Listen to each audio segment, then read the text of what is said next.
All right, good day, family. Good afternoon, good evening, whenever you're watching this. I hope you had a wonderful day. Welcome to another broadcast. So glad that you guys can join us here today for another broadcast. And what makes it wonderful is you, people like you. Thank you so much for joining us. Really, really do appreciate it. Well, for the majority of you, I'm pretty sure that you had the day off, but there is a small percentage of people out there that did not. Listen, I know I was one of them. I'm talking about in the past, having to work on, on Thanksgiving or Christmas or whatever. Heck, I was working today for that matter, but it's different when you're working for yourself, Yeah, there were actually a few stores that were open and I was able to go and get some things that we need for some projects and stuff that we're working on and all of that, and I was able to get to it. And so but yeah, but back earlier on, days like this, it was we try to do stuff with the family or whatever, and so but I had to work. I had to go into work, and I worked like call center at that time. That was like years ago. I was working call center, and this was down in Atlanta. And so, the hours are just crazy enough as it is. So to get a day off, I mean, it just was a blessing as far as I'm concerned, for real. It was just a blessing, period, and because when you would get in there, I mean, to have a job where you're getting cussed out all day, and then you put your flag up for the supervisors to get them to help you out on the call, and they ducking and diving between office, cubicles and stuff like that because they don't want to deal with it. It was just a hot mess. And so this was a day where, I could, for most people, they had the day off, but for me, I didn't. I had to keep working. And so then I would get off, and then we would do something, after work or whatever. And same thing with Christmas. I did that too. Worked Christmas Eve, New Year's Day, New Year's Eve, and all that. But I got that pay though. You get that time and a half or whatever. And so yeah, for those of you who have to work, because and this is beyond just for those of you who are just tuning in right now and you have about a lick of worth of attention span. We're just starting off this broadcast, just talking a little bit. Okay. Then we're going to get into the main topic. Okay. Now, if you don't have attention span for that, then you probably need to go ahead and scroll right on. But we're going to, anytime when we go live here, we always take our time a little bit, and then we get into the meat and potatoes, so to speak, of the topic at hand. Okay. So just to let you know, and I don't just dive right into what we're going to talk about. I know for some, in the social media world, you got to hurry up, get it in 2 minutes. I'm not that person. Okay. But when we do get into it, we're going to make sure we go through as much info as possible, so that at the end of the day, you walk away with a lot of information that you can process on your own time and come to your own conclusion, but your own conclusion based on facts, So anyway, I was just sitting here chatting, reminiscing about, days like today where, you had to go into work while everybody else was at home or whatever. It felt kind of awkward and all of that, because this was the one day that other people, friends and family, had the day off, but you didn't, you know what I'm saying? But the bills had to be paid, and, the lights had to be on, and food had to be on the table. So you do what you have to do. So, it is what it is when you got to work, when you got to, do what you got to do. But for the rest, most people today, you had the day off, and whatever you did, I hope you made it a good one. I hope it was a relaxing one. And then now we're marching on into the weekend, which will be one of the biggest shopping weekends of the year, particularly here in the United States of America. I don't say all of the world, but it's the United States, where traditionally after Thanksgiving is Black Friday, and then, all that. They have Black Friday, I guess other places too, but yeah, this is the huge, shopping day. A lot of retailers now are actually they've been launching Black Fridays and back in October, you know what I mean? And so, yeah, so lots and lots are going on, and just coming into the close of yet another year. So, whatever it is that you had set out to do at the beginning of the year, you still got time to close it out and make sure you meet your goals, So anyway, so I hope you guys had a wonderful day, and big shout out to everybody, of course, in the chat. I'll go backwards and go all the way to the beginning here. We got Rebecca in the house. We got Juanea. We got Team Truth. We got HH. We got Psalms 31:24. We got Davion. We have Calculated Crescendo. We have Bithaya. Hope I'm saying your name right. We have Melody Thomas and other people that will be joining us, I guess, pretty soon. So anyway, and even if you're not in the chat, that's okay. You can sit back and watch, okay? But anyway, so good to see you guys here. And like I said, again, hope you had a good day. So today we're going to get into a very interesting topic. The topic that we're going to be talking about today, we're going to get into, I don't know about you, but for me, a lot of the videos, first of all, that you'll see that have been coming across on this platform are reflecting kind of their vlogs, basically. It's me basically vlogging or blogging about my experience or my ordeal coming into the Hebrew world and coming out of it. You know what I'm saying? And so you're going to see videos that we post that will deal with that, but is coming from a perspective of someone who went through it and is coming out of it. And same thing with the coming out of going into Christianity, being raised in that and coming out of it. So a lot of the content that we have put up is coming from that perspective. And that's really what the focus is. And so so we're able to have these conversations without, dogging people out and, and all of that stuff, and just saying, if you're still in this stuff, you stupid and you dumb and you're retarded and all this stuff. We don't do that. We don't do that. No, we don't do that at all, because we understand that we were there too. You understand? And we also understand that there's numbers of people who do watch who are still in that. And so what we want to do, our goal is to really present a case that will give those people who are still in it, something extra to think about, something extra to consider, and ultimately respecting your choice and what you want to do. But we also have people who are coming out of it. And so between the two, we're just sharing our experience and kind of telling you where we are. And that's it. Our goal is not to tell you what to do. Okay, let me say that again. Our goal is not to tell you what to do.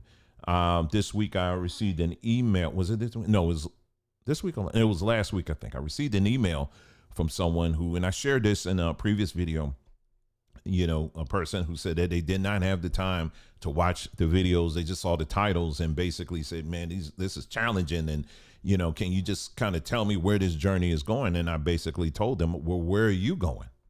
You understand what I'm saying? It doesn't start with me. It starts with you. Where are you going? And the next question is, where's your family going? Because here's the thing. If you're basing your life on something, right? And you're saying, this is my life. This is my foundation. I believe this and that's it. And I'm just standing on it and that's it. Okay. Well, then you have a clear direction on where you're going. You understand what I'm saying? And you need to go with that. But for the rest of us who are looking at these things, talking about mainly the Bible, we're looking at this thing and we're seeing and analyzing and saying, wait a minute, these things, it's not adding up. Well, we got a lot of questions. And as we started unraveling this stuff, we began to realize, wait a minute, a lot of this stuff, it's not lining up with actual historical precedents. It's not, it just isn't. And, and taking a very honest look and trying to take a very honest approach about it, and at the same time presenting you with the evidence and all of that, so that you can come along with us and say, hey, listen, we're going through this. It adds to just the horror of or the impact that over 400 years of slavery and then some has had on us. These people have forever been lying to us, I should say. So when you're talking about hundreds and hundreds and hundreds of years of lies upon lies upon lies, it's not something that one can easily just pivot away from and say, okay, I'm going to do this. Okay, now we're going to, instead of worshiping this God, we're going to worship that God. Instead of calling ourselves this, now we're going to call ourselves that. We don't do that here. We're not doing that. We're not pushing you to any kind of spirituality. We're not pushing you to any worshiping any other god or goddess or anything like that. We understand that the task is great, meaning that, what task am I talking about? Unraveling the lies that have been told to us. And that task is something for many of us, it may take the rest of our lives. You understand what I'm saying? And so we get people, and there was another person that came and was saying, basically out of just frustrated desperation, I don't even know what to call it. I think I have it here. Let me pull it up here. I'm not gonna pull it on the screen. I'll just read it to you because I had to take a screenshot of this because this was really something. Let me see here. Was it that one? Hold on. I thought I took a screenshot of it. Hold on. Of course I didn't. Okay, I did take a screenshot of something, but it was of something else here. Let me look on my app here and see. Perhaps I have it. I can pull it up on my app here on my phone. Hold on. But someone else. Oh yeah, here we go. I got it. Let me read this comment to you. Yeah, for my brothers and sisters that are coming in, good to see you guys here as well. Let me read this comment to you. This one was another yet interesting one. This was under, what video was this? Oh, this was the video about, it was the magic preachers. Got to see it to believe it. That was the video that was about, just showing you how you have these greasy preachers that are out here. And you remember that when we did that one, but also saying it's not just them. There's other people in these other constructs that are just as bad, if not worse than they are. And, anyway, I don't want to get into that. You can look at that video, but under that video, someone left this comment here. And it said, okay, but why focus so much on these topics since you appear to no longer be a believer in the word of Yah? Why don't you teach what you now believe and be sure to back it up with your sources? I hear all day what you don't believe, but why don't you ever share your new beliefs or philosophies? It's getting old. Now, here's the thing. The worst thing to happen, if you ever leave a comment like this, is for me to read it first thing in the morning. Because you're going to get WWF Raw. You're going to just get it, okay? You just going to get it. And then I have to probably ponder and go back and then maybe edit it. I'm serious. But anyway, here's my response. Here was my response to them. I said, how does one get tired from being lazy? I mean, come on. How do you get tired of being lazy? Talking about it's getting old. And so I said, what's getting old is how lazy people like yourself can't seem to make the time to actually listen to the many videos we've been posting that does provide the details you are here whining about. Some of y'all best superpower is complaining and forever wanting someone to handhold you to basic info right in your face. And I'm gonna tell you, that's what we get quite a few comments like that, where people just tell me, I just don't have the time to, to listen to all of this. And, just give me the bottom line. Well, we're not here to give you the bottom line because the bottom line has been kicking your behind for hundreds of years. Do you understand what I'm saying? So now it's time for us to start exercising this right here and beginning to analyze, okay, all the stuff that this been thrown to us. Now we need to start going through this stuff and see just how bad is it. Being honest, being willing to deal with some embarrassment, you know what I'm saying? Things that we said, in the past, and now we're like, you know what, that was wrong. You know what I'm saying? And now having to go back and to say, you know what, let me course correct here and let me make sure I'm going on the right track, but putting in heavy emphasis on making sure that the path I am on is truth. Again, family, what we're here to do is not to tell you how to live your life. Many of y'all are, all of y'all, now one of y'all ain't my children. Do you understand what I'm saying? Now, you may look at some of these pastors, these preachers, these YouTube teachers as your parent or your spiritual daddy or your mama. I ain't either now one of them. Do you understand what I'm saying? I ain't now one of them, nor am I competing to do that. I had someone else leave a comment, saying that you're just confused, sir. On, I forgot what comment it was. I forgot which post it was on. You're just confused. And, if you're looking for answers, you need to go to these channels. And they listed out these different Hebrew ministry channels, right? And so I said, okay. I said, now here's what I find interesting. You, not these other platforms, you came to this platform and said, I was confused and I didn't know what I was talking about. But immediately you deflected to, well, if you want more information, you need to go to them. That sounds just like a child. That sounds just like a slave. I don't know nothing. All I know is you wrong. So if you want the right answers, you need to go to, whoa, hold on there. You had all that smoke to come and correct, which is fine. I'm okay with that. But you don't have, apparently you don't have any answers at all, because you depend on people that you see on this screen that you're looking at right now to tell you what to believe and what to think. What do you think? What do you believe? And then you need to back that up. It's very simple. And so that's what we tell people all the time. Hey, you can come here all the time and say, hey, listen, I don't agree with you. You wrong or whatever. Okay, fine. Okay, where's your evidence? Present it. It's okay. You can do that. And make sure you're keeping it in context and not treating history as some kind of smorgasbord. You got to make sure you're keeping everything in context. And people just, they go very silent. Y'all see it all the time. Every time I say, okay, I'm going to turn this mic off and put the phone on and let you call in. Now one folk call in. Now one. It never fails. Never fails. Again, I'm not sitting up here saying I know everything. I don't. But again, do not come here and think that somehow that our purpose is to tell you what to believe and what to think and how to live. That's not our purpose here. We're just sharing our life experience and what we're going through and just sharing the information. And then that's it. What you do with it is pretty much up to you, So anyway, so tonight what we're going to do is kind of waiting on Nicole is. Now, we've been kind of teasing a little bit this sale that we're about to have with Samba Tree. It's going to be our biggest sale of the year. Is with sambatree.com. The email, I believe, will be going on tonight. We're going out tonight. And I believe the promotion will start midnight Eastern Standard Time, if I'm not mistaken. Around midnight Eastern Standard Time. Most of y'all going to be in your big fluffy chair asleep, but that's okay. It's okay.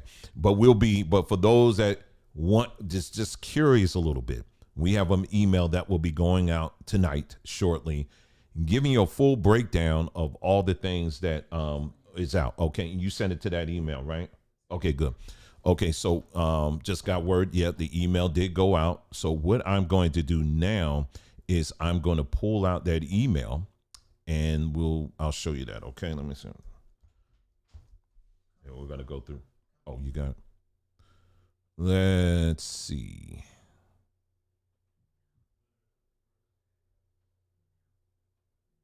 Just give me just a moment here. Just waiting for, oh, you know what? Hold on.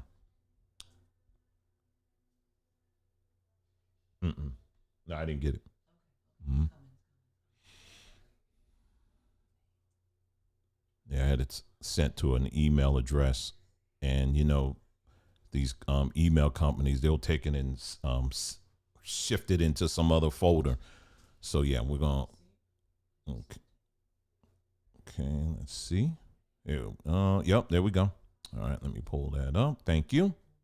All right, there we go. So let me go ahead and pull this up right quick for you. Again, family, if you're just tuning in, you saw the title of this broadcast. We're going to get to it in a few moments. When we start off our broadcast, our live broadcast, we take our time and we won't work our way up to the main topic at hand. Okay. So again, if you're, I can't take all this extra information and still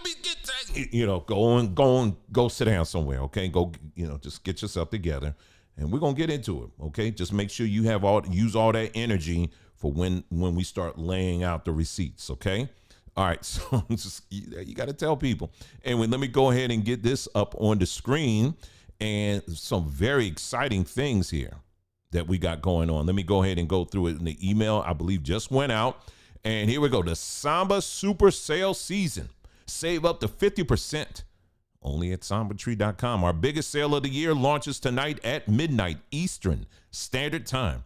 No coupon codes needed at 11:59 p.m. tonight Eastern Standard Time. The prices on our website will change to reflect the sale prices. And here we go. I'll just go through it. At the garden section, you can save up to 40%. At the tees section, 40%. At the body section, 25%. At the jewelry section, 70%. At the head wrap section, 50%. All right. And remember, the prices drop at midnight tonight. And let's see what's new at the Samba Super Sale Season this week. I love how this is written. I'm just reading it as it goes. Okay, here we go. Now, this is the first thing I am very, very, very, very excited about. Miss Sylvia's natural laundry detergent. Yes, indeed. Named after a very special person in our lives. And Miss Sylvia's natural laundry detergent. I told y'all, enough of depending on these folks. It's time for us to start doing our own thing. And that's exactly what we're doing. All right. Say no to toxic laundry detergent. This is a super safe and powerful laundry detergent made with essential oils and natural ingredients that are actually good for you. Safe for the HE machines also will be available on the site at midnight. Now, I'm very excited about this. We tried this out ourselves. Remember, now we got a lab system going on. We got to try this stuff out for ourselves. And then we're like, you know what? Man, then you open that bag up and it hits you. I was like, oh, no, we didn't. And this is just the beginning. Miss Sylvia, she gonna be putting in some work in a little bit. Okay, she gonna be putting some work in, and we starting off with this laundry detergent here.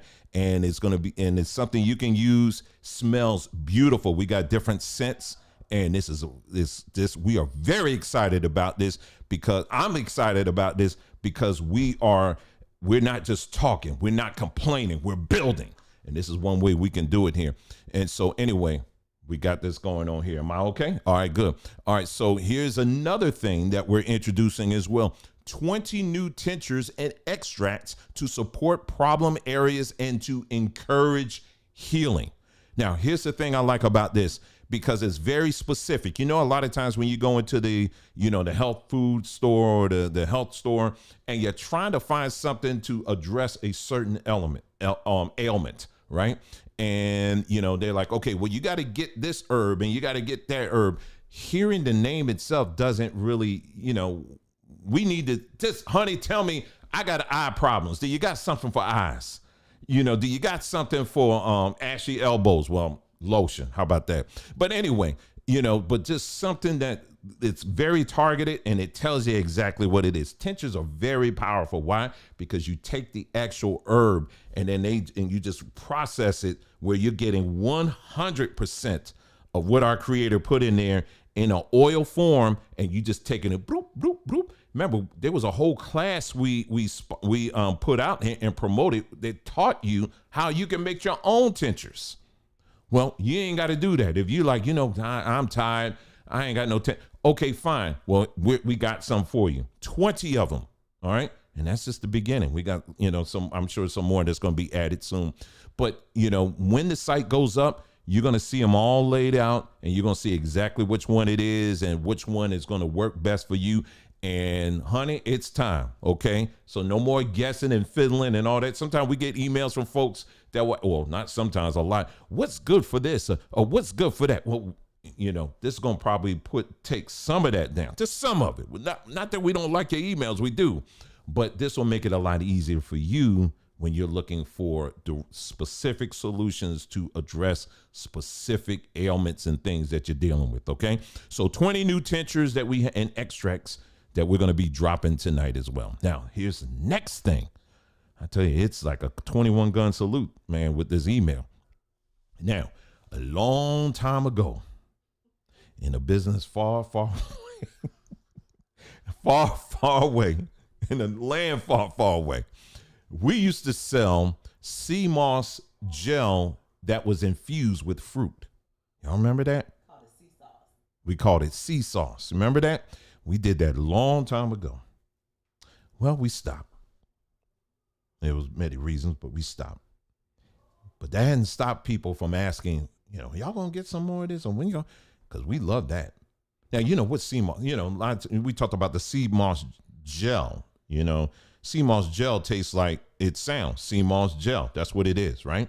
But you also got, what you would do sometime to flavor it, to give it a little bit more flavor, sometimes people would add applesauce to it. That's like what a lot of people do, right? To give it a little more flavor, palatable, to make it more palatable. It's not nasty. It really isn't. Sometimes I just have to remind myself to add it, to use it. I put it in pancakes. Sometimes I put it in other stuff or whatever. But anyway, food should be fun. It should be enjoyable. That should be one of the most enjoyable things that you do. Food is an enjoyable topic. When I sit down and eat, I like looking at cooking shows. I don't know what it is, but I just like seeing them when they just, I've been looking at the old Iron Chefs, back when Food Network used to be legit. I don't know what's going on now, but I love it. But food should be fun. And even for children, it should be fun, right? And it should be something that they're like, man, I want some more of that. You know what I'm saying? Well, here's something right here. And this ain't just for the children. This is something for all of us. Sea moss gel that is infused, not just with applesauce. Look, mango, dragon fruit, pineapple, blueberry, pineapple, strawberry, raspberry. Oh no, I'm just playing. Strawberry, mixed fruit. That was for the parents. Mixed fruit, apple cinnamon, strawberry banana. Oh my goodness.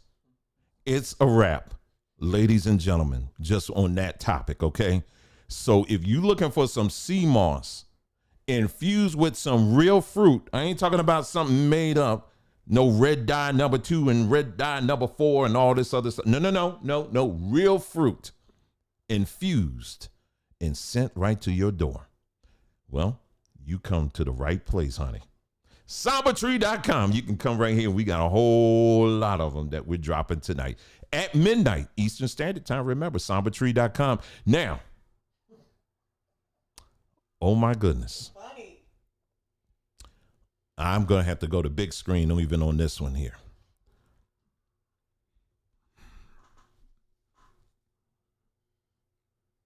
I'm just going to sit here for a second.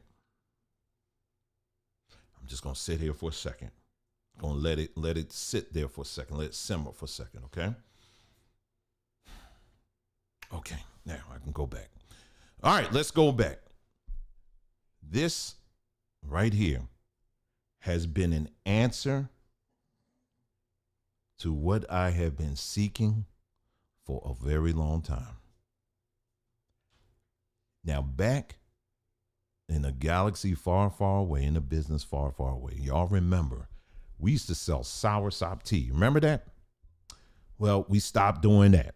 Numbers of reasons why we stopped that. It just, logistically wise, it was a whole bunch of stuff. It just didn't work out. So we just stopped it, right?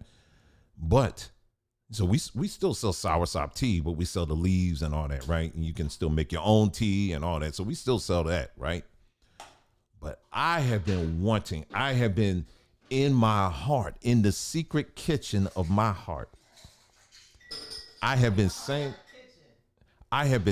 to myself, I said, it would be something if we could just juice a soursop fruit, and we can juice a soursop fruit and we can just sell it to the people.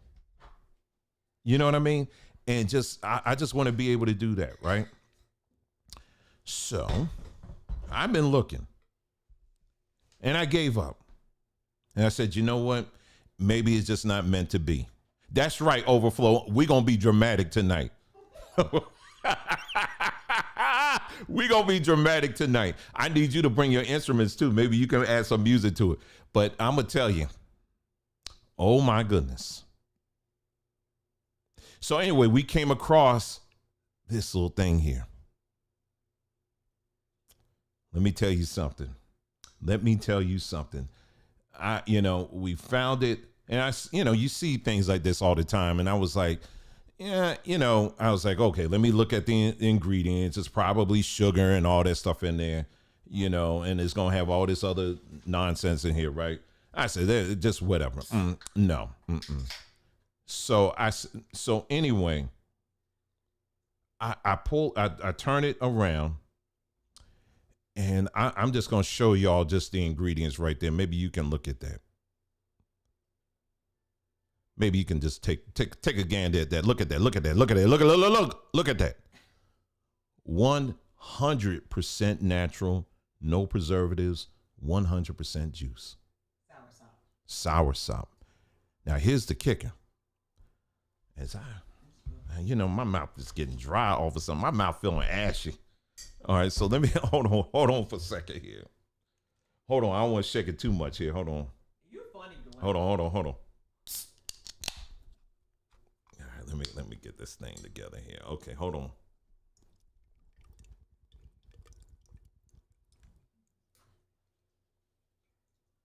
All right, let me see that. Get your hand off my elbow. All right. All right, so here you go.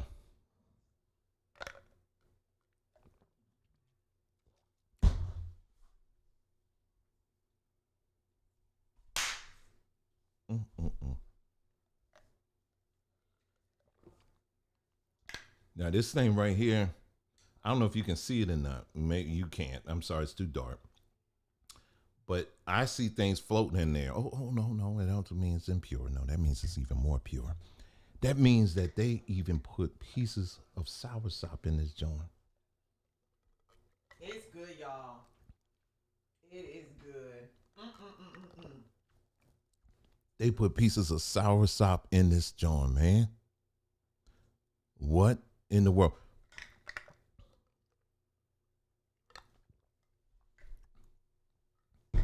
I don't even know if I can. I'm gonna have to end this video tonight. I don't know. You're so dramatic. Anyway, listen.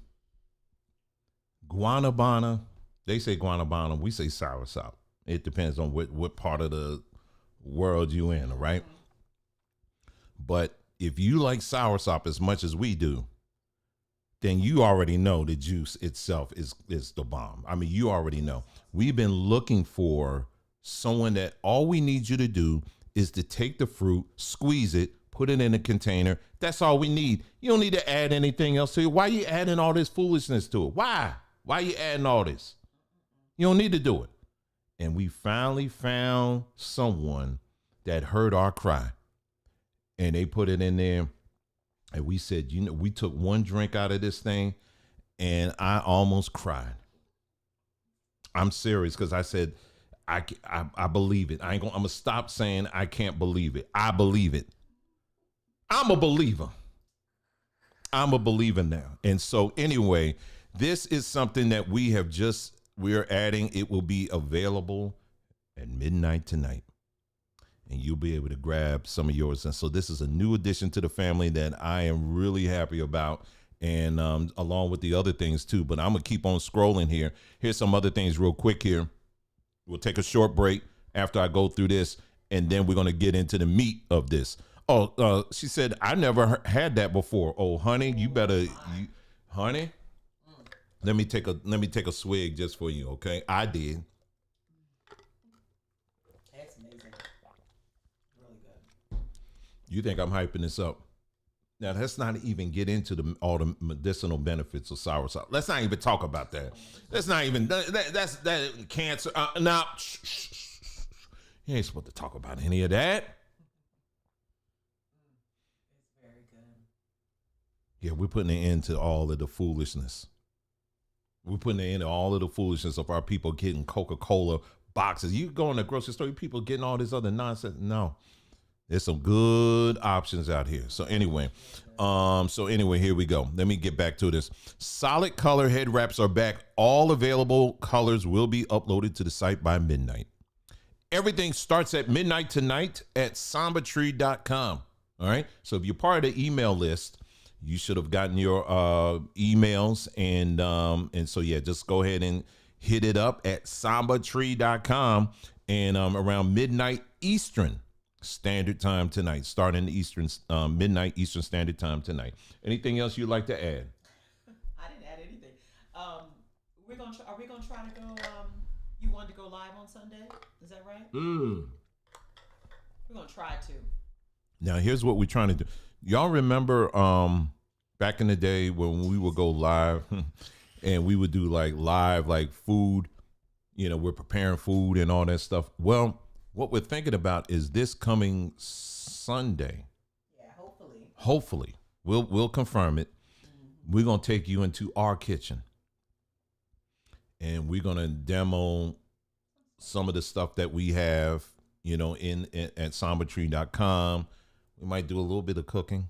Don't know. I ain't gonna commit to anybody to that, but it's gonna be a fun time, okay? And it will, have time where y'all can call in and we can just chat it up and have a good time. So that if we do it, it will be this Sunday, okay? But we'll confirm that and let you know. All right, we'll let you know, on that. And like I said again, you'll be able to call in if you have any questions or anything about any of the stuff that we have at sambatree.com. You'll be able to go there and check that out. Okay. I miss y'all. All right. Love y'all. All right. So, yeah, might as well not leave this off here. So if you haven't seen the website, again, it's sambatree.com. That's it right there. And, we have all kinds of stuff there. So that's the website, sambatree.com. All right. Okay. So what we're going to do is we are going to take a break. Let's take a short break here. And then when we come back, we will then go ahead and get into what we're going to be talking about this evening. Okay. So let me go ahead and take a short break right now. I'm going to finish up this drink here and then we're going to get down to business.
All right, we're back. Thank you so much. I hope I don't burp, y'all. Hold on for a second. Let me make sure it ain't nothing in here. Okay.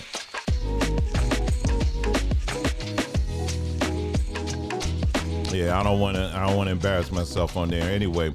So what I'll do with this broadcast too is that I'll chapter it out, so that if you come back, if you just want to skip that part and get to the meat, I'll make sure I do that. Okay. And it'll make it easy for you. So I'll timestamp it basically. Okay. All righty. All right. So again, thank you so much for joining us. Really appreciate that. Let me start closing these extra windows out here so that I'm not bringing any more confusion on my side of the house here. Okay. So let me see. All right. So let me start off with this post here. And then we're going to go back and we're going to jump in the time machine and we're going to actually go back to a video that Nicole and I did some time ago. It was on the series that we did, the Who and the L series. We actually did that. All of those videos can be found over on mybondtube.com. They're not here on YouTube. They're on mybondtube.com. But we're going to show an excerpt. I would say more, probably an extended excerpt of one of those installments of that series dealing with what we're going to be talking about tonight. Okay. Let me bring this post up right quick for you. This is what I posted up earlier. I said, return that Helliday paper. And what I was referring to was this, is that, as you know, a lot of people, this time of the year, there's stuff floating on social media, ready to throw people in the gate in the deepest and darkest parts of hell, for even acknowledging any of these holidays, right? Don't you dare do it, because the history behind it and all this stuff here. So I'm going to read what I posted, and then we're going to segue immediately into what I'm going to be presenting for this broadcast. Okay. So I said, every year it never fails, videos and posts sternly warning people of this dire eternal consequences if you dare participate in any way this evil empire's holidays. Sorry. And then I stopped. I had to put in caps here because people already start jumping to conclusions on stuff. I said, take your time and read the entire post before launching into the comment section. I said, number one, ultimately, everyone should follow their own convictions. If you are an individual who simply do not have any desire to participate in any holiday, don't. Just do you and be happy with that. But on the flip, don't condemn others to the darkest and hottest parts of hell for not following your convictions. Number two, just about every American holiday can be tied to its dark underbelly.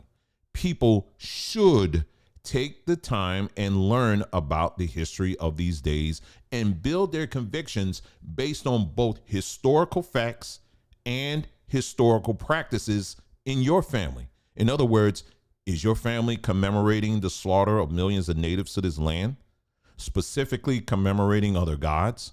Or are they just enjoying each other's company with a shared day off?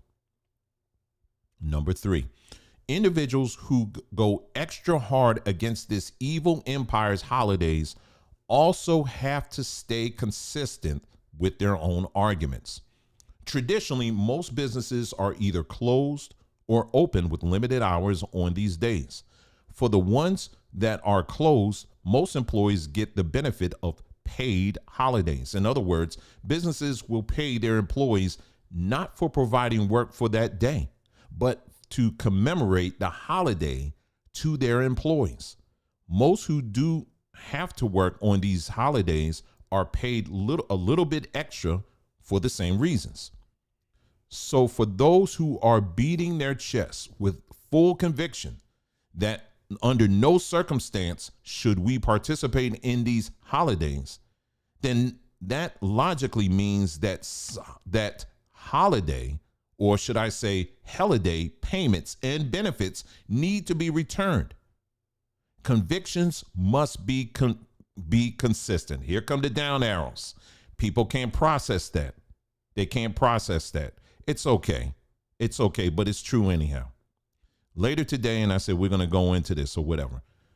So yeah, so for those that are in the down arrow section of town, it's okay. That's what it's there for. You can up arrow, down arrow. I don't even care about that. I rarely tell people, make sure you like the video. I don't, that sounds so childish. Please like my video, sir. Oh, I'm not telling you that. You do what you want to do. I understand the Matrix YouTube thing. It gets it out more or whatever, but I'm sorry. I'm just not telling people to like me.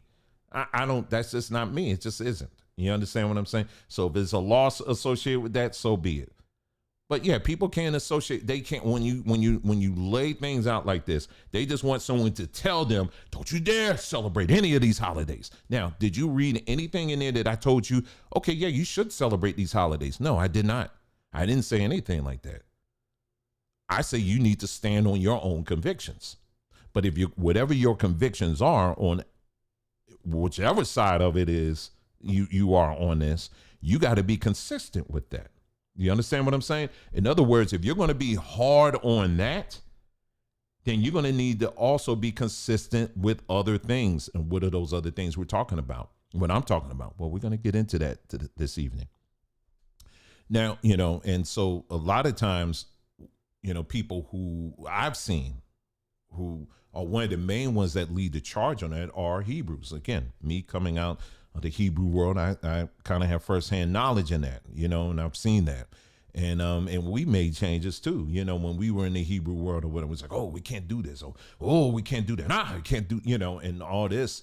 And, but I never could really get with, with the vigor and it just slamming other people who did decide to do that. You know what I mean? I was like, that's your choice. You do you, you know what I mean? But our house, we're not going to do that. You know what I mean? And this is the reason why, you know what I mean? Because we looked at the history and all this stuff. And we want to be associated with that. All that was us. And to a certain extent, we still are like that. That doesn't go away. The history is history.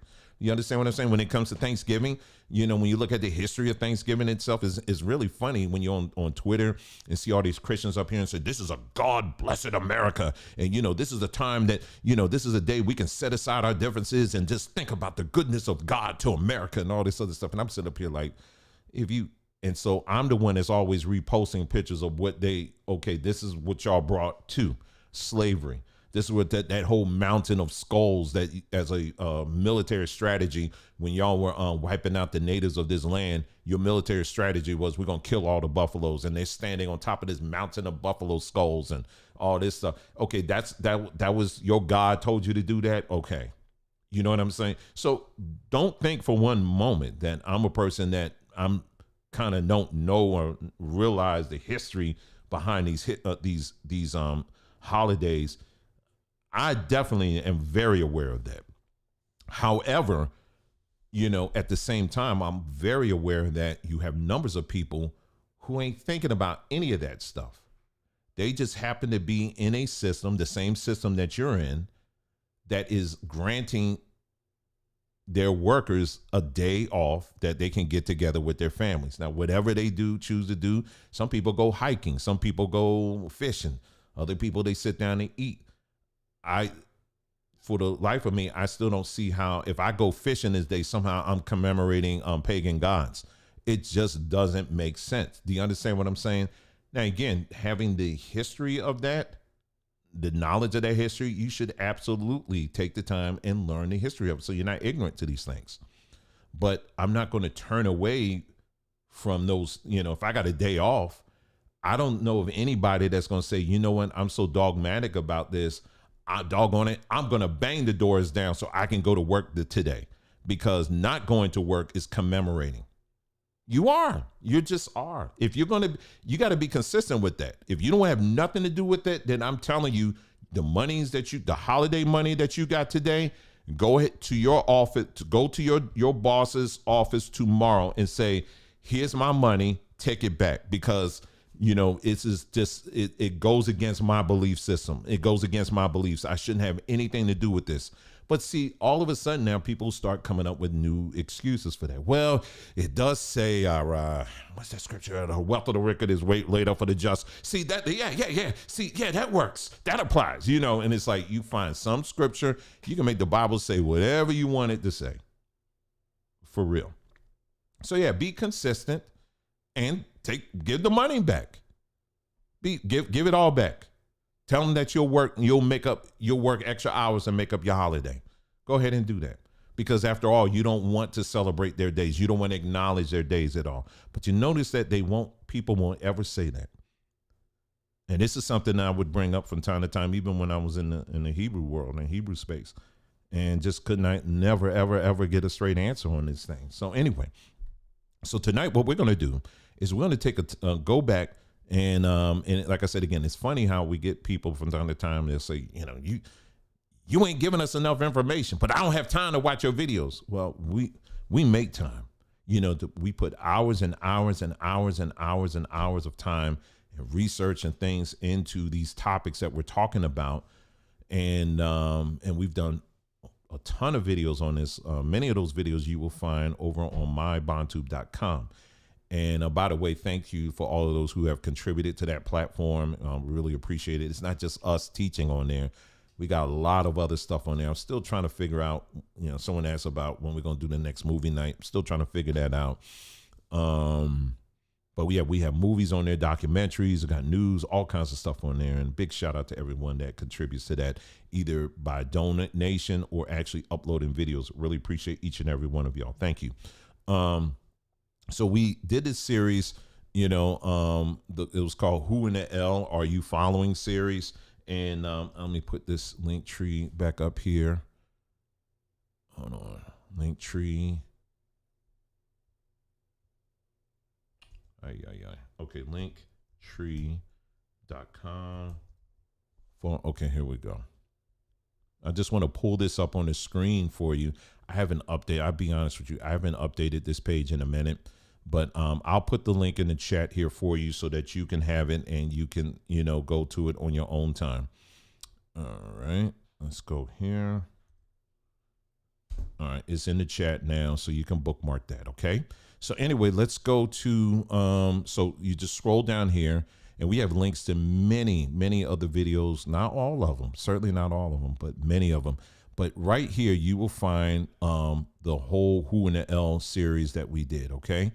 And so we have audio versions of it, and we also have video versions of it. So that way you can take your time and go through it. Some of these videos, y'all, are like 2.5 hours, even 3 hours long. They're lengthy, but they are jam-packed with a lot of information that where you can take that information and you can do your own additional research, okay?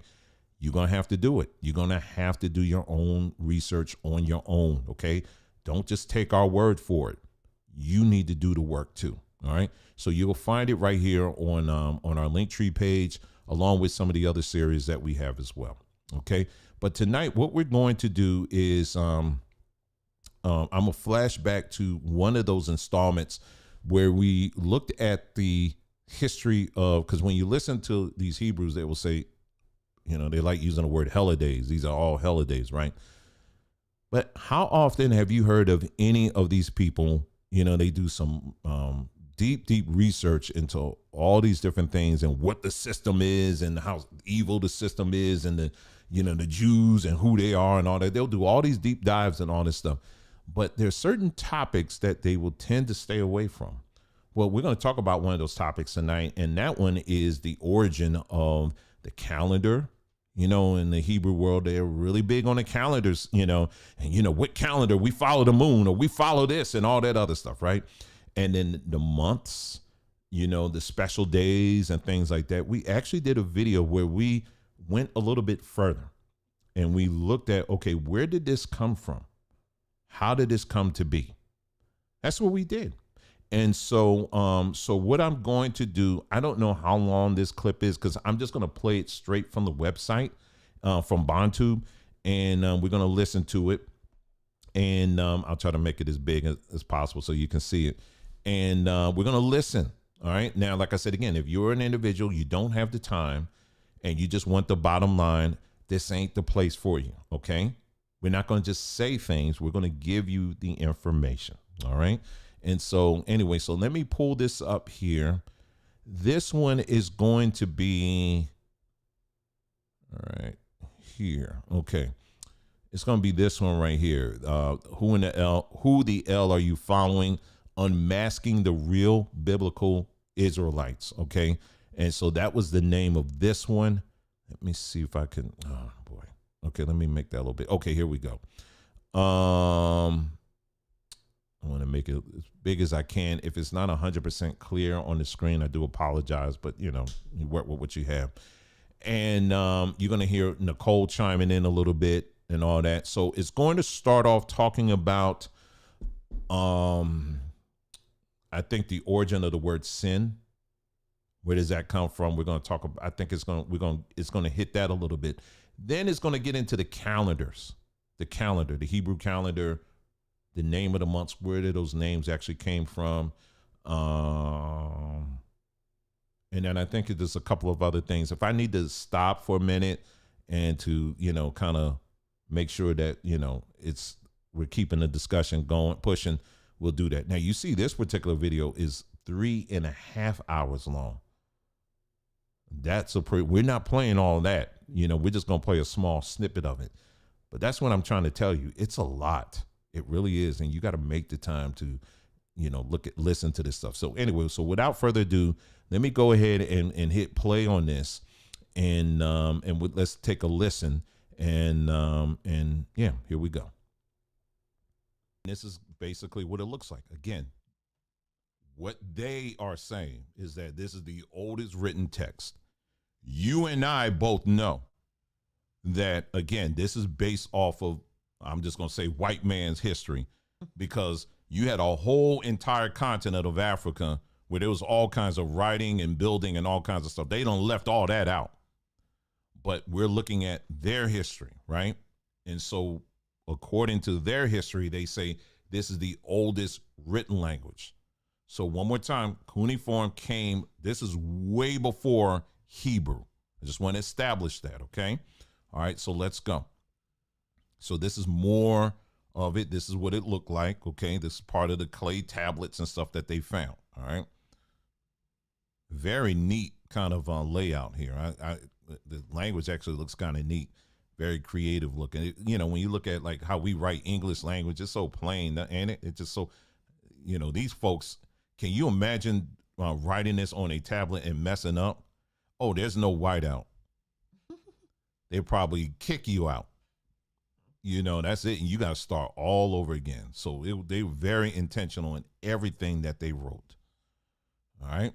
All right. So let's go here. So cuneiform parallels to the Old Testament. Okay. So I'm going to read to you. Now, this is something that was translated from cuneiform to English. Now, I just spent a whole lot of time just making it clear to you that cuneiform is older than Hebrew. Okay? All right, so let's read this. It says, O Lord, him to sin, the moon god. All right? O Lord, chief of the gods, who alone is exalted on earth and in heaven. Father Nanar, Lord and Ashar, chief of the gods. Father Nanar, Lord, great Anu, chief of the gods. I'm just going to skip all that. I ain't calling them folks. Anyway, I'm going to skip down to verse 10.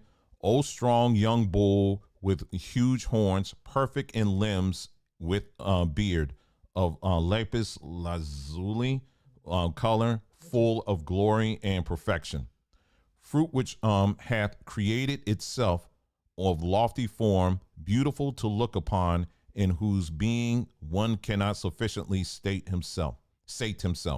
Mother womb, begetter of all things, who has taken up his exalted habitation among the living creatures. O merciful, gracious Father, who hath taken unto his care the life of the whole world. O Lord, thy divinity is full of all, like the far off heaven and the broad ocean. O creator of the land, founder of sanctuaries, proclaimer of their names, O Father, begetter of gods and men, who dost build dwellings and establish offerings, who dost call to lordship, dost bestow the scepter, determinants destinies, far off days. O mighty leader, whose deep inner being no God understands. I can just go on there. There's more. This reads like you read in Psalms, ain't it? And I got more here. It's on, and you can look at this. Well, I'll try to make all this available. You can read this on your own. This literally reads just like Psalms. So it gives you an idea, just a clue, a hint of exactly how what we call today, where it actually got its influence. Okay. I mean, when I was reading this, I was up late last night reading this, and I don't know if it was last night. It was like the night before. I was like, am I reading Psalms or what? I mean, you take out the names of these other gods. I mean, it's almost like I'm reading Psalms. Okay. All right. Well, anyway, let's continue here. All right.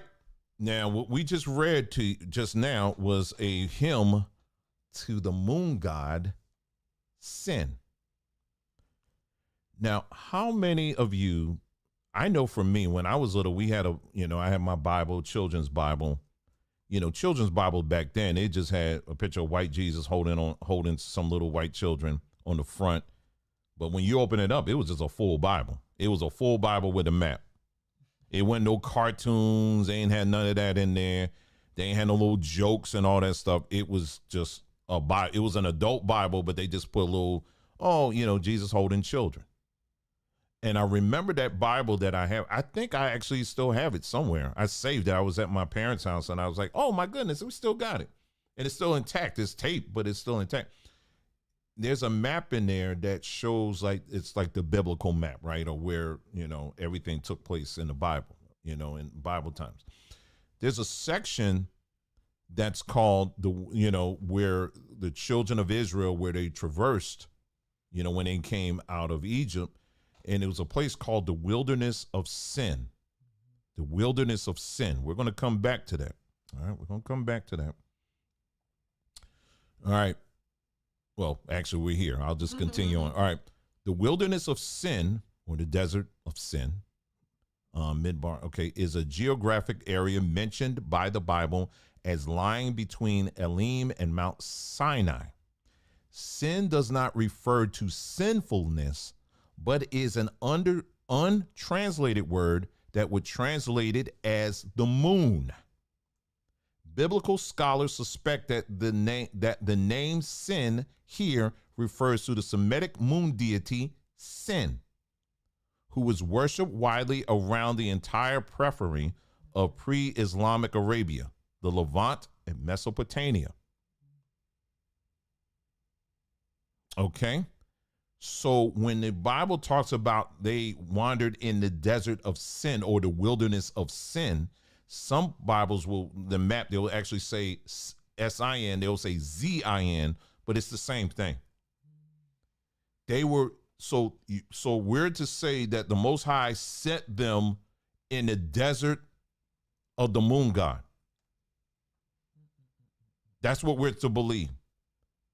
That the Most High, their punishment was to go through the desert of the moon god. All right, we're going to follow this word sin now. Okay, we're going to follow this word.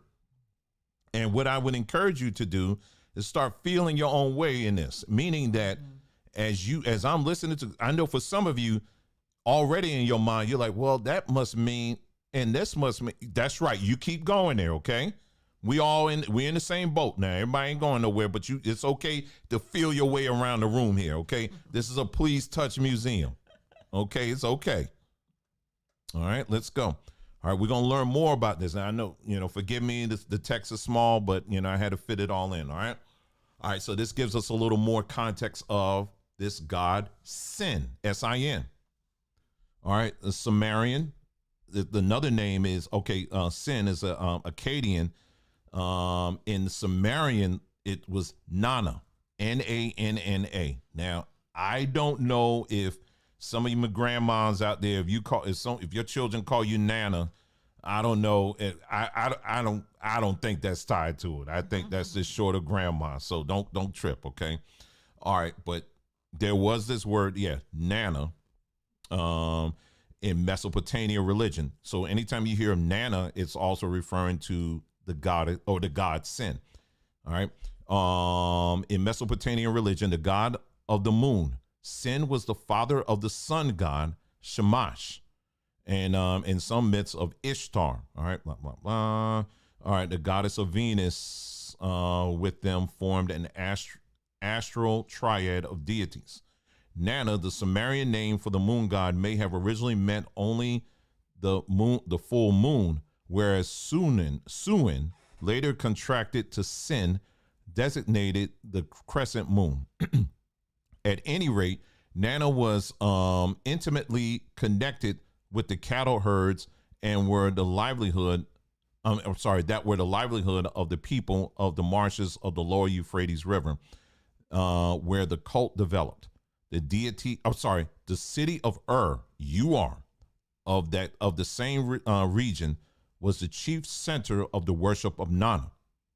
The crescent Nana's emblem was sometimes represented by the horns of a great bull. Nana bestowed fertility and prosperity on the cowherds, governing the rise of the waters, the growth of reeds, the increase of the herds, and therefore the quantity of dairy products produced. His consort, Nigal, was a reed goddess. Each spring, Nana's worshippers reenacted his mythological visit to his father Enlil at Nippur. Was a ritual journey carrying with them the first dairy products of the year. Gradually, Nana became more human from being depicted as a bull or boat. Because of his crescent emblem, he came to be represented as a cowherd or boatman. This is going to connect to something later on that the children of Israel did. All right, I'm just throwing out there the connections so that you can kind of get there on your own, okay? Sin was represented as an old man with a flowing beard, a wise and unfathomable god, wearing a headdress of 4 horns surmounted by a crescent moon. The last king of Babylon, and they get Nabonidus, and then they give the dates that he reigned, attempted to elevate Sin to a supreme position within the pantheon. Okay. Okay, here's another source here. Nana or Sin. All right, was the god of the moon and the Mesopotamian religions. So, okay, let me see here. The two chiefs worship in numerous cities. Okay, let me see. Okay, you can read that later. I'll just leave that for you. It just kind of adds to what I just read to you. Okay, all right. So let's go now. Nana or Sin. You know, the crescent moon is also tied to what? What's another religion you see the crescent moon very prevalent? Islam. Okay. All right. So there you go. All right. Now, here's something that's very interesting here. Now, this is the Hebrew language. You have the word sin, and you also had the word shin. But we just established that the word sin actually comes from, it's actually referring to a moon goddess. Okay. So this is the Hebrew language. So why would you have sin as one of your letters? If it's referring to if y'all the called set apart people, then why one of your letters sin, S-I-N? But wait, there's more. This is actually a video here. Hopefully it'll play right. It's a very short video. The lady's going to explain to us, you know, this letter here. Okay. And then we're going to give a little bit even more information on this. All right. Let's learn the letter C. I hate when this thing does. It act all right when I'm, you know, okay, shut up. You may remember that if you take 3 fingers and you put it in front of your mouth, in front of your teeth, you can get a sound when you let the air come out of your teeth. The word for tooth in Hebrew is shin, but the word for this letter is a sin. If we take it and we draw on this, we will see the letter sin. Crazy. We are going to get rid of the She's drawing it out. hand and the mouth, and we're going to learn how to write the letter sin. We're going to come down and up and a down in the center and put a dot to the left. We're going to go down, over, and up and put a dot at the left. We like to think that it is no sin to be a lefty. We put the dot at the left, and that sounds like a sin. We get sing air coming out of our teeth. If you want to try to learn how to write the cursive, then you make a swoop like this, but you put the dot on the left. Swoop like this with a dot on the left. Swoop like this with a dot on the left. That's the letter sin. It represents the number 300. The letter sin. Now notice she said it represents the number 300. All right. Like I said, this thing, it gets quite interesting here. Hold on. So again, these are Hebrews. These are Hebrews. Let me say that again. These are Hebrews. But in your alphabet, now this ain't, well, Dwayne, you're talking about, that's the Yiddish stuff. Stop saying that. No, this is all coming from their stuff. They have a letter called sin, S-I-N. And we just learned that sin is referring to the moon god. Who the hell are you following? Wait, let's go on here. All right, let's go. All right. Now check this out. This is still, remember they said 300. Sin represents 300. God of the moon, known as Nana Suin in Sumerian and as Sin in Akkadian, represented symbolically as a crescent moon. He was associated with bulls and a lion and with lion dragons, and was the city god of Ur. His son was the sun god Shamash, Utu, and the fertility and war goddess Inanna, associated with Venus. Interestingly, this was distinctly not heliocentric. The moon is senior, and Osiris, the sun, and other deities. This reflects the lunar centralism of Mesopotamia, which used a lunar calendar. Okay, now this is real here. I want you to make sure, I want to go by that too fast. So when we say, oh, we follow the lunar calendar, what that means is that you're putting the moon as the center that rules everything.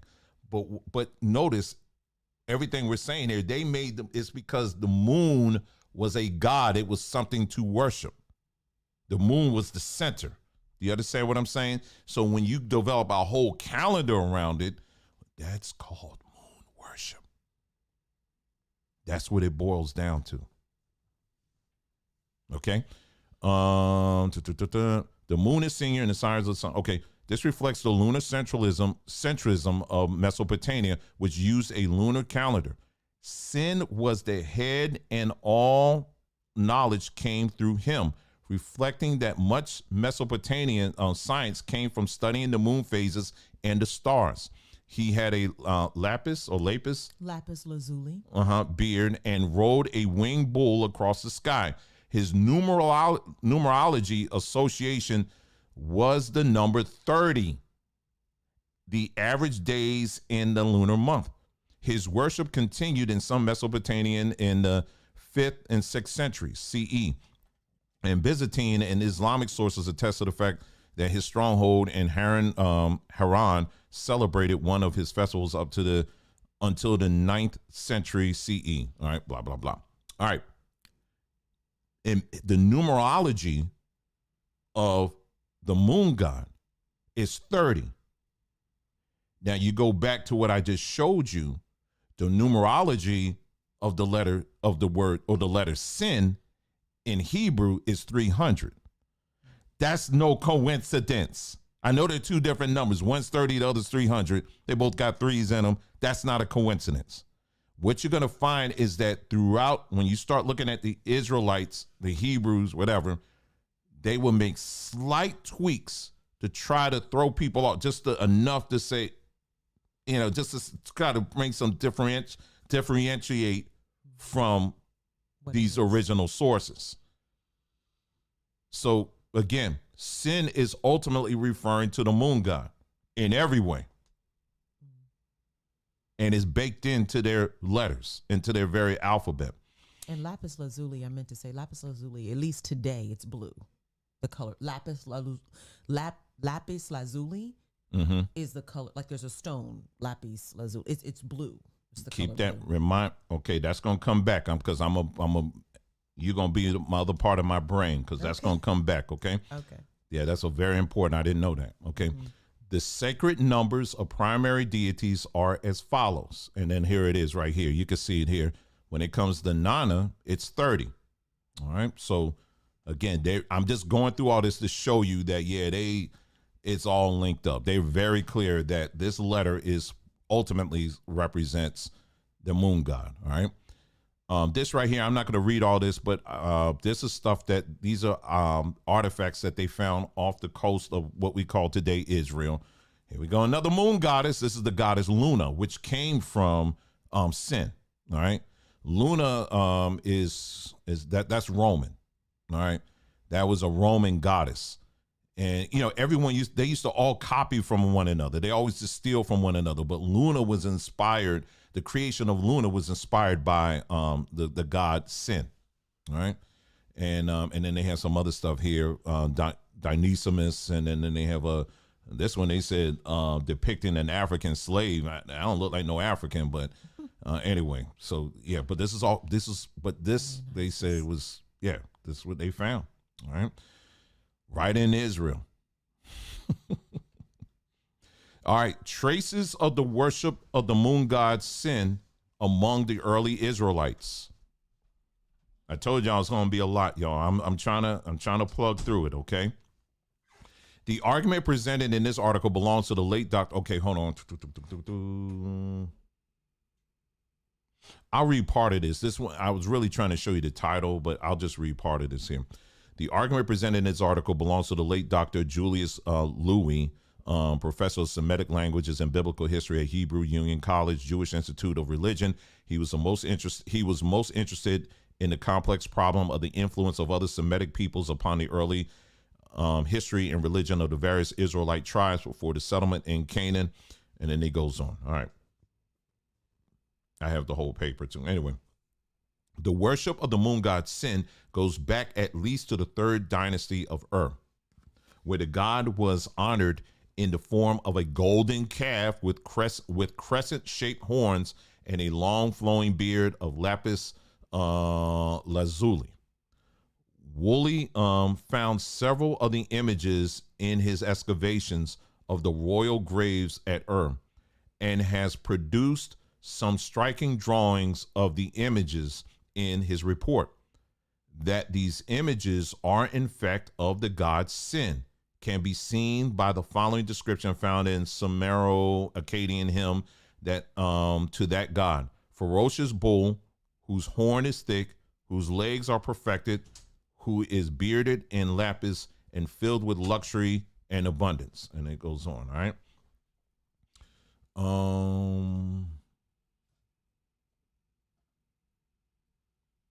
Let's see here. Okay, this is still the same paper here. Hold on.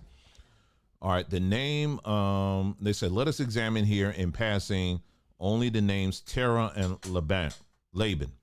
The name Terah seems to be theophoric, a theophoric name, meaning Ter is the divine brother or protector. The name Ter is a dialect variant of, and then to give a Hebrew word there, the well-known South Arabic term denoting the moon. The popularity of Ter in this district of Haran, where real estate was dedicated to him, is assured not only by the personal name, and then they get this long name. Ter is the giver of a son, but also, and then they say Tiri, a name born of the late Assyrian governors of Haran. So the name Ter in the Bible, they're saying it's basically influenced by this god. Okay. Thus, it would seem that Abraham's father, or at least his grandfather, was a worshiper of the moon god. The name Laban is also connected with the worship of the moon god. The root meaning of the name seems to be white. Hence, the name would mean something like the white one, and should be compared to the related word, and then they give the Hebrew word, which means moon. It is interesting that that we have the same theophoric element in other Amorite names, such as Laban, Nalia, the moon is God. So in other variations of Laban, it's always the moon. So Laban actually means the moon or moon god, right? Whether the ancient figure Laban was originally considered to be a worshiper of the moon god or the god himself, we shall leave that as an open question. All right. So this is the second time we were talking about, what was it? Was it the book of Esther? Mm-hmm. In the book of Esther, Ishtar, And then Mordecai. and Mordecai was Marduk. Marduk. So Marduk. again, you're finding these people who were significant people mentioned in the Bible. They had names that were where they were dedicated to these different deities. All right, so here's another one here. The word sin, unsurprisingly, was not one of the newer additions of our vocabulary. It has been in use. This is from the Webster's Dictionary. Okay, so I wanted to use something like new here because we're setting something up for what we're going to talk about, because we're still talking about sin here. Okay, so the word sin, unsurprisingly, not one of the newer additions to our vocabulary. It has been in use for well over 1,000 years. Our current form of the word comes from the Middle English sin, S-I-N-N-E, which itself is from Old English S-Y-N.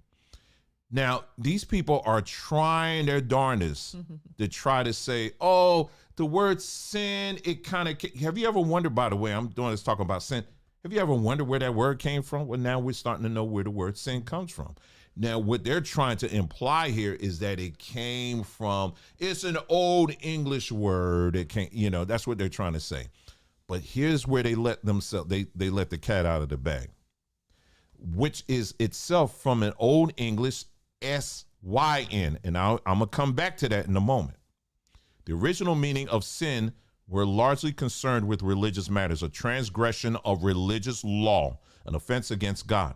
When we compare sin with other short words that are long-standing in our vocabulary, such as set, it is somewhat striking just how little it has changed in meaning and how few senses, relatively speaking, it has taken on. All right, so that's Webster's, okay? So that's what they're saying here.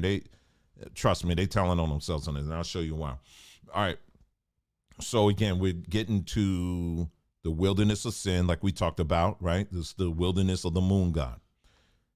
When you look at the word Sinai, is actually sin and AI. Sin and AI. That's what it makes up. All right.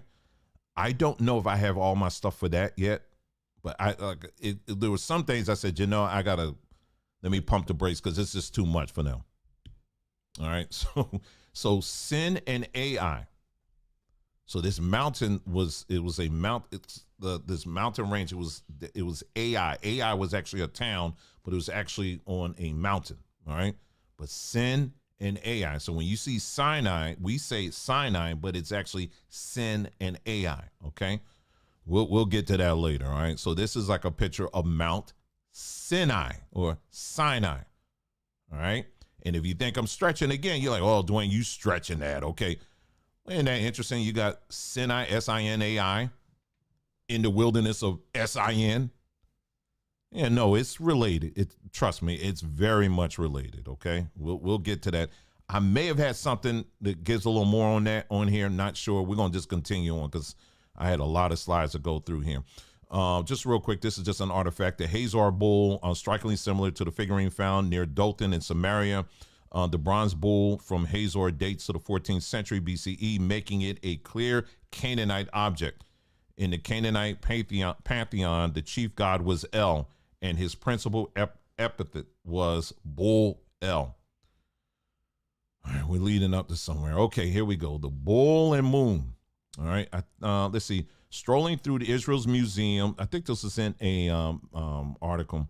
Strolling through the Israel's Museum Iron Age Gallery, Aaron Ari, the newly instated curator Iron Age and Persian period archaeology, discloses on the bull's prominence in ancient Near East.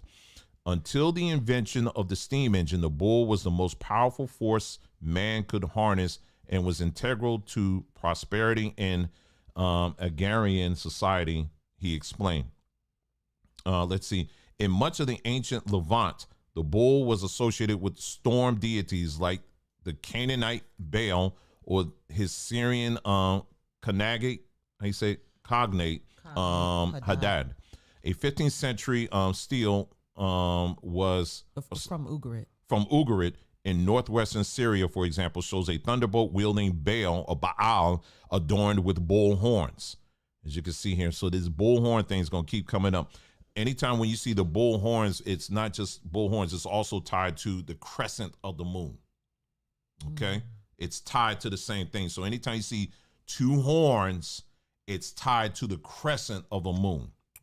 Okay. So I'm doing a lot of reading, but that's one thing I want you to always remember that. Okay. Okay. Ari points to a veritable herd. Hold on, y'all, just a moment here, because I want to see where I'm going.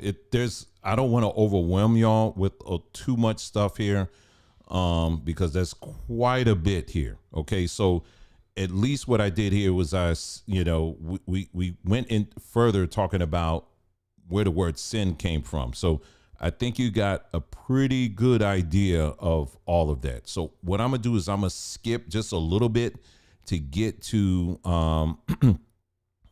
let's see, to where it's actually now where we turn the page and we start talking about these the names of the months. So we're going to get into that now. Okay, so I'm skipping over some stuff just so I can kind of hurry it along a little bit, and hopefully, but I would really encourage you again to take the time and to watch this video. Even if you have to watch it in bits, do that.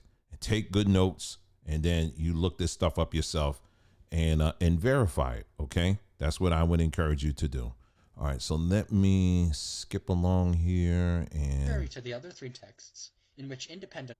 Hold on. Last week, because one of the things I talked about last week. Hold on. See, we ain't gonna be no dummies here. There. Oh man, yeah. We also talk about the menorah and what the origin of the menorah and how it's tied to the name of the 7 planets, and this is all. This is historical text. Everything that we're referring to is historical text that predated the Bible. That's very important. This isn't stuff that came later. This is stuff that predated the Bible. All right. And so we're not just pulling, because you always had that one person coming up saying, well, Dwayne, no, that came later. And see, that was the fallen ones that came and tried to trick our people into stuff. And this came beforehand. Everything that I'm talking about now and what we're getting ready to talk about right now is the name of this going through the Hebrew calendar. All right, that's what we're going to get into right now. So let me go ahead and play and let's continue. Do you see where we're going with this? So let me just stop it here. So synagogue, the word synagogue, the reason why I was spending so much time talking about the word sin and the origin of it is because it's tied to the word synagogue. All right. And I went into that and told you what all that's about. We also, if you were paying attention, you heard Nicole tie in the word. She was saying that lapis lazuli, and that's a color blue, how lapis lazuli is tied to blue, and it's tied to the word sin. And these two things, basically, this is why you see blue on the Israeli flag, for example. This is why you see blue all within in the synagogue, because again, it's tied to some of the other ancient belief systems that were tied into the Canaanite belief system, where they were worshiping the moon god and all that stuff, right? So anyway, I know I'm being a bit choppy here because I'm trying to hurry it along, but I want you to please take the time and watch this. And I'm just only stopping here momentarily because this slide was up and I want to let you know why I played what I did. So even the word synagogue is tied into this whole thing with the moon god, the moon deity and all that stuff. All right, so let's go ahead. Yeah, this is me talking about Yahweh and his wife. Yes, Yahweh in the Canaanite Parthenon of gods. El is the supreme god. Under El, you have the sub gods basically, with Yahweh being one of them. All right. And then along there, you have Yahweh's brother, or it's like a distant cousin, is the family of Baals. So Yahweh and Baal are basically related. Yes. So when you read in the scriptures and you see, they'll mention Yah, which is short for Yahweh. Then you also hear Baal and all this stuff. we go in some of the other videos and we talk about how when you listen to read some of these passages, there's sometimes where it's actually one and the same. And, because these different writers over the years actually blended the two together. So a lot of times you think you're calling, quote unquote, the Most High, but you're actually calling on Baal. And we've talked about that at great length and all of that, because over time, Israel, well, I would say Israel has always been polytheistic, and then they try to come along and say we're monotheistic. But when you look at their monotheism, is actually still polytheistic, So anyway, we went into that quite a bit. So I'm rushing along here. Let me get to this right here. Hopefully this is where I begin to talk about the origin of the Hebrew calendar, Babylonian calendar. Here we go. And as you go through it here's all the names of the months of the Babylonian calendar. What you see on your screen there. All right. Babylon. That was a place where we were in captivity, right? And a lot of times a lot of people like to quote, we got to come out of her. We got to come out. We got to flee Babylon. We got to separate ourselves from Babylon. Get out of Babylon. Whoa. Wait a minute here. Hold up for a second. Hold up. Wait a minute. Now let's look at the Hebrew calendar. My. Look at the words. Take your time. I ain't going nowhere. Look at the words. How many times have you heard Hebrews saying, oh, we got to separate ourselves? I ain't going by their calendar. I'm going by the Most High's calendar. I'm going by the Hebrew calendar. Well, look at the names of the months. They just changed it just slightly, but it's the same thing. Babylonian calendar. The Babylonian calendar and the Hebrew calendar are one and the same. They're one and the same. They just changed it just a little bit, but it's the same thing. Let me bring your attention to the 4th month. Tammuz. Wait a minute. Hold up for a freaking minute. Hold on for a second. Tammuz, ain't that a god? Yeah, it's a god. It's a Babylonian god. So how in the world, this is a Hebrew calendar, and one of your months is named after a Babylonian god? In fact, it ain't just that month. There's some other months here too that are named after gods. Right. So when you hear people telling you, we got to separate ourselves, we got to get off the Babylonian calendar, and you got folks, you're doing the best you can with what you know. You're doing the best you can with what you know, okay? Just like we all are. But you got some folks that they just get so dogmatic with this, and they really believe by following the Hebrew calendar that's a way of separating yourself from Babylon. Honey, you just in another section, you just down the street. You just on the next block. It's the same town. Let me just read a few of them just for the people who All right, go ahead. So Babylonian calendar, 1st month, Nisanu. Hebrew calendar, Nisan. Babylonian calendar, 2nd month, Iyaru. Hebrew calendar, Iyar. Babylonian calendar, 3rd month of the year, Simanu. Hebrew calendar, Siwan. Okay, you already mentioned Tammuz. Babylonian Abu. Hebrew calendar, 5th month, Ab. I mean, it just goes on and on and on and on. Down at the bottom, Adaru on the Babylonian calendar, Hebrew, Adair. Sabatu, Babylonian, Hebrew, Sibat. Dwayne, can you bring up the email I just sent you to your old email? I just want to show them something real quick. Real quick. This is really. I just want to show y'all something real quick on these calendars. And I remember, we used to talk about the calendar, never really got into the calendar like that. A lot of people would debate about the calendar. I'm sorry. Why don't you click on go back? Okay, just fine. That's fine. Just click on this one. I sent you another one. All of them were on one slide.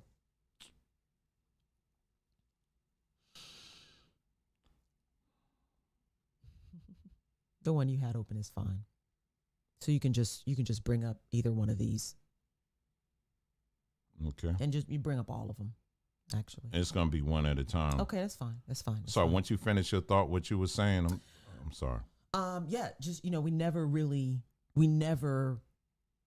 went crazy over the calendar. Mm-hmm. You know what I mean? We never said, okay, this is the calendar. We're adopting this calendar. Let's, because people would fight over which phase of the moon it is, which calendar are we following. It was constantly a point of contention in the so-called awakening. Constantly a point of contention. People would be having debates and disagreements over which phase of the moon and which calendar you're following. All this, all confusion. Mm-hmm. And at the end of the day, you fighting over which Babylonian schedule are we going to follow? Literally.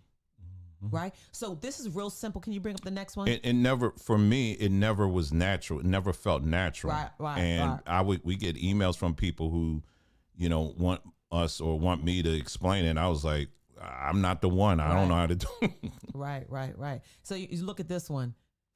So perfectly positioned. You've got your 6-point star in the middle. Mm-hmm. You've got your Asherah representation there in the menorah, and then you've got all of your Babylonian months, and then your biblical feasts all around them.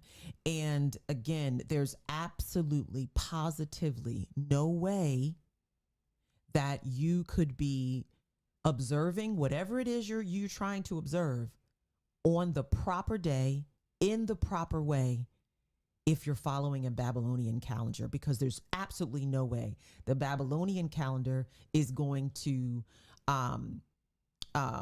coincide perfectly with the timeline of the most righteous father. There's absolutely no way. Can you go back, Dwayne, to the email? That's crazy, right? It's crazy. I want to show you one more thing just to drive this point home. Can you click on this right? No, a second link, and then just scroll down. I got it. Okay, so real quick.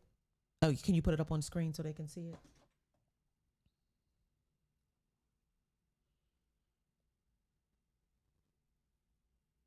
Okay, really quickly, and this is a search you all can do as well. This just goes through, this is a website of pagan calendars, okay? And so this calendar is the Babylonian. Let me take you back up so you can see. Sorry, I'm scrolling really slowly. This is the Babylonian calendar, okay? The Babylonian calendar. And I want to show you, it's not just that the names are the same, right, as the Hebrew calendar. There are deities presiding over each month of this calendar. So the first month, the presiding deity is Baal, or Bel, same thing, right? Hold on one second.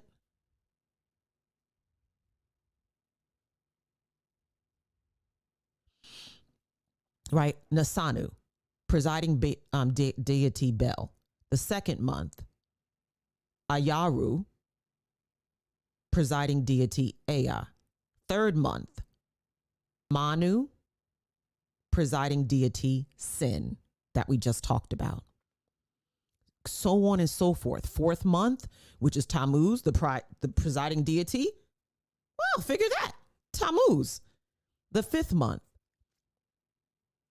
of Abu, presiding deity Gilgamesh, and so on and so forth. The sixth month, presiding deity Ishtar. On and on and on. Seventh month, presiding deity Shamash. Eighth month, presiding deity Marduk. So not only Dwayne, when you ask the question, who in the L are you following? Not only does the Hebrew calendar that so many of our precious brothers and sisters in this awakening will literally shout you down and cuss you out for not acknowledging the feasts. Not only are you observing the feasts, based on a Babylonian calendar, but you're observing feasts based on a Babylonian calendar dedicated to Babylonian deities and presiding deities. So there's a presiding demonic deity over your feasts. And in the same book, it talks about how you've defiled the whole feast, but you will shout somebody down for not observing. I'm saying this is what happens when you're in captivity, when you've been given information from your oppressors, and then you follow your oppressors and have the gall to be prideful enough to teach it and condemn anybody who doesn't follow it. And all along, you're fighting for a Babylonian calendar. This is what pride will get you. This is where pride will position you, where you think you know. And one last thing. Can you go back to the email? One last thing. I'm done. And again, we've said before, the Most High has his calendar. Don't get me wrong. And it doesn't look like what you think it looks like. This first one. He has his own calendar. He has his own appointed days. All you got to do, look at the fruit on the tree. It ripens at a specific time and it's plucked from the tree. It's on its own schedule. Everything in nature is on its schedule. The Most High has his righteous dates and times. We've absolutely never said that he doesn't have his own calendar. Absolutely he does. But it definitely didn't come from Babylon. It definitely didn't. Now, one last thing here. This is just talking about festivals in quote unquote Mesopotamia. And I just want to draw your attention to this. We're going to go down to the Mesopotamian New Year. The earliest known New Year's festival was celebrated in Babylon around 2000 BC in March during the vernal equinox. The celebration, as recorded on cuneiform tablets, those are the tablets Dwayne showed a little earlier, lasted for 111 days, featured ritual bathing and hymn singing by priests, parrying to Marduk for plentiful crops, parades with costumed dancers, seed growing ceremonies, and rubbing a beheaded ram against the shrine. The festival was called, what? Kupura, the Day of Atonement. The Jewish holiday Yom Kippur also means the Day of Atonement.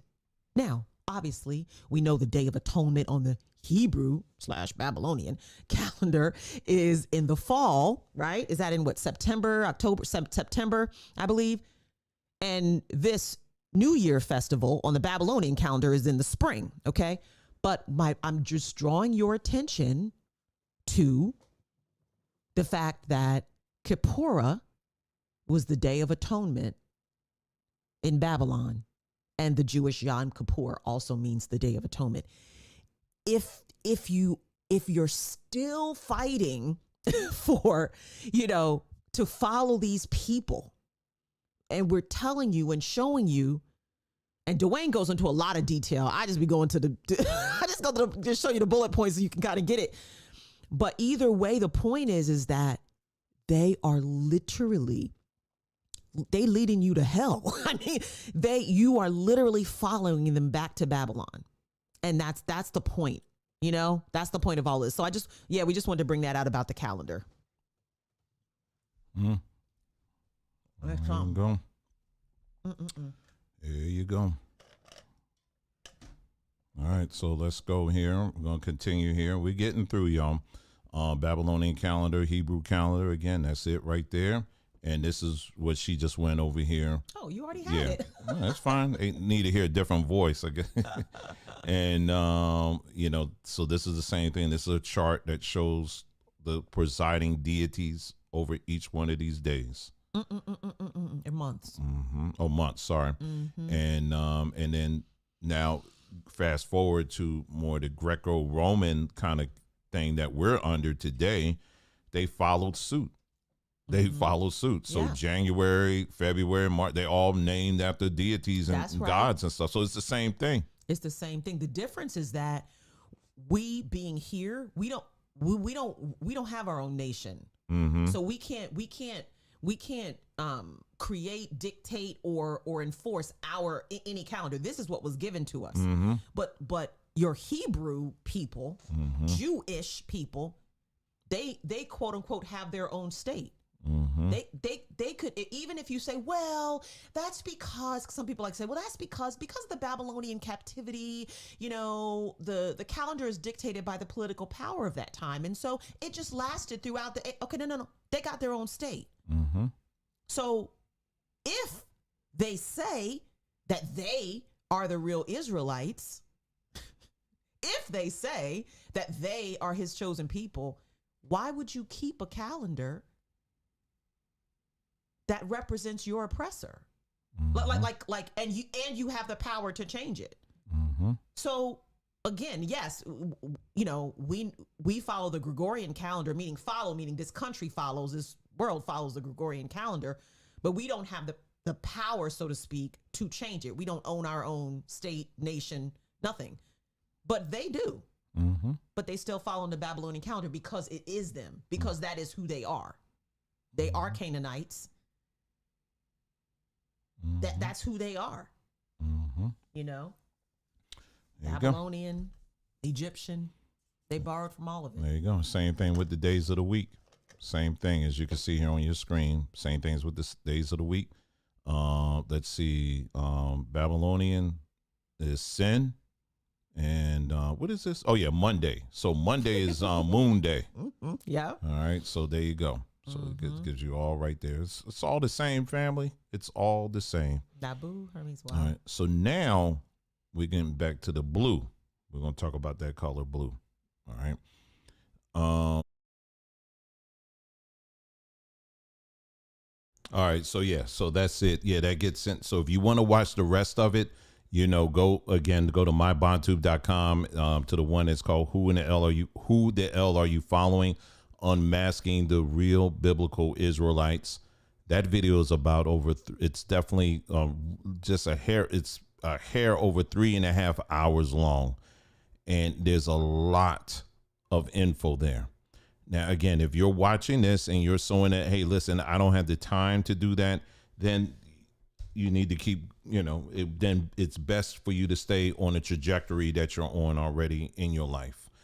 But what we understand here, again, as I said this earlier, and I'm bringing this to a close, is that, family, we have been lied to a great deal. And it's going to take a lot of time to unravel all of this stuff.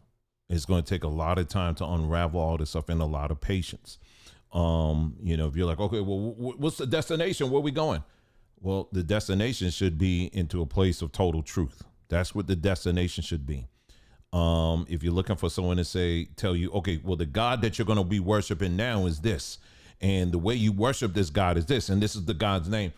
We're not here to tell you that, because that has been our mistake over and over again, is that we swing from one thing to another. We leave out of Christianity. We got into the Hebrew world. We get into the Hebrew world, and you got people going to someone else. Now I'm this, now I'm that, or whatever.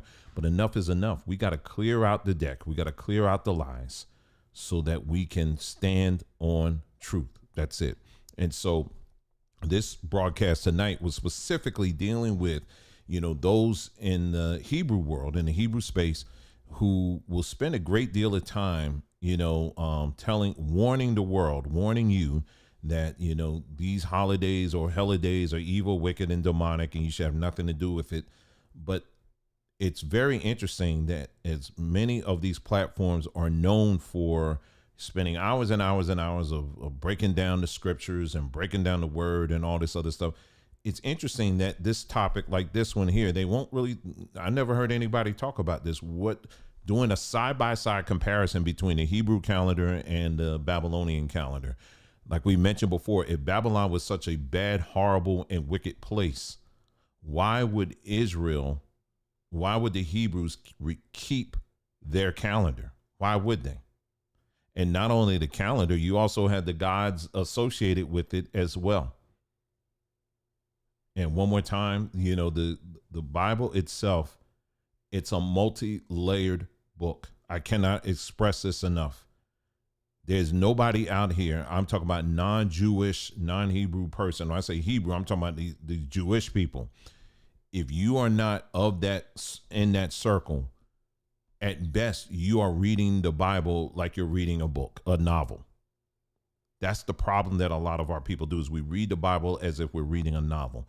These people are reading the Bible and they're getting all kinds of codes. They're getting all kinds of messages, because there's all kinds of things that are layered in every text, every letter, every story, all that stuff. We did a whole series on a whole video on the book of Esther.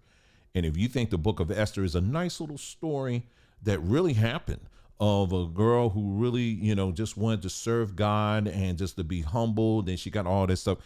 We did it again. We went through and we showed you how this story was not real at all. In fact, it's an allegory about different gods and goddesses. And we talked all about that and had all the historical records to back it up. Okay. So it's going to be on you to take the time, to make the time to do your own investigation. I know it's hard on this broadcast right now. We're approaching 2 hours. Most people right now don't have the time to listen to a 2-hour video if it's regarding engaging your brain into this kind of stuff. If I was doing a video where I was like calling out somebody, or it was comedy night and we were just laughing and kiki and haha, I would have no problem getting people. But anything that's challenging you to go deeper, a lot of our people, unfortunately, anything that challenges people to say, you need to read this book, or you need to go into these books, or you need to listen to these lectures, you need to really listen to this. And then at the end of the day, you know, you're walking away with more information so that you can make better decisions. It's a hard thing, you know, to convince our people. And a lot of our people, unfortunately, you know, they're just going to be where they are, you know. And, you know, I have pretty much kind of come to the end of, I think, what I'm doing this chapter, as far as like, you know, doing these deep dives into the Bible and all this other stuff. Because I'll tell you, the good percentage of people that we deal with, they don't want to hear any of that. They want simply you to tell them what to believe and all of that. And I'm not here for that. I'm not that person. I ain't trying to be your God. I ain't trying to be your teacher. I ain't trying to be your daddy. I'm just simply saying, hey, listen, here's some information here. You need to look into it. And then ultimately you make the decision for yourself, but make sure you're standing on truth above all else. So anyway, one more time, go to our Linktree page. I did put the link in the chat. I'll put it in there again. And you can go there and watch all of that. And you can, you know, go into, take your deep dives into that. And I would really, really encourage you to do that. Let me see. I'm putting this in the chat right now. And that's the link to our Linktree page, where you can you'll be able to access all of these deep dive teachings and stuff we've done. And really appreciate each and every one of you guys who've been hanging in there. It's, you know, really, really appreciate that. And I hope you are making the adjustments you need to make. And just know you're not by yourself. Trust me, it's very, very challenging and difficult, even for me, with a lot of this stuff. So, because it's like, man, I've been repeating this stuff for a good part of my life. And now you're realizing that, oh man, this is dang, you know, oh man, they got us again, you know, but we're coming out of it. We're getting, you know, it's, you know, I'm feeling the freedom. I'm feeling the sense of finally, it's some of this stuff is really starting to make sense. It really is. So anyway, I don't want to keep you guys. I hope you guys enjoy the rest of your night and the rest of your weekend, and make the best of it, make the most of it. And that's it, family. You guys take care. Love you guys very much. But like we always say, love me enough to tell you the truth. You guys take care, and I'll see you next time.